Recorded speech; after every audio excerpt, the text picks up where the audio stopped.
The picture shows one little boy, who's smoking a cigarette, or he's about to, it looks like, and which I think would kind of sicken all of us if we see this. We just think this is the most horrendous thing. And then, and opposite that little boy is another little boy that with a big plate of French fries in front of him, which we think of as normal, or I think most most Westerners do.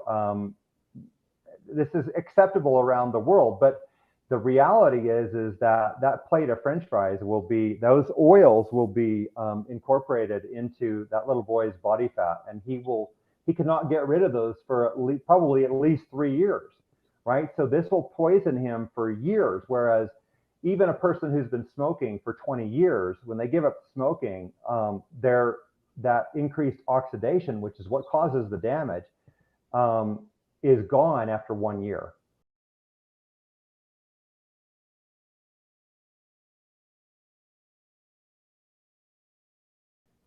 Ancestrally living populations who smoke, but who do not get heart disease, and they don't get cancers, and they don't even get COPD, to my knowledge.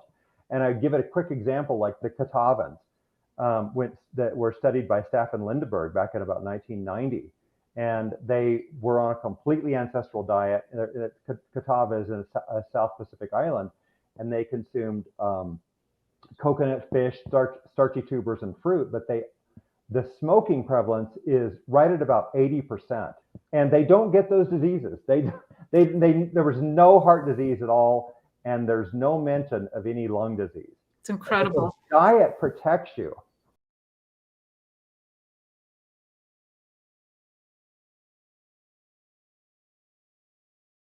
One of the reasons that French fries are so dangerous, or anything that's fried in these vegetable oils, is the fact that when you heat vegetable oils, they accumulate these advanced lipid oxidation end products, or ALs. And one of those ALs is acrolein. Acrolein is the toxicant of cigarette smoke that makes cigarette smoking so harmful in terms of carcinogenicity. Martin Gracefield of England, a lipid researcher, did these studies where they analyzed French fries for these advanced lipid oxidation end products, and one of those being acrolein.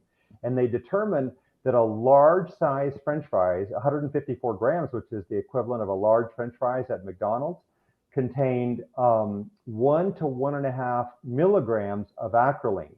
Well, that is equivalent to smoking up to 97 cigarettes.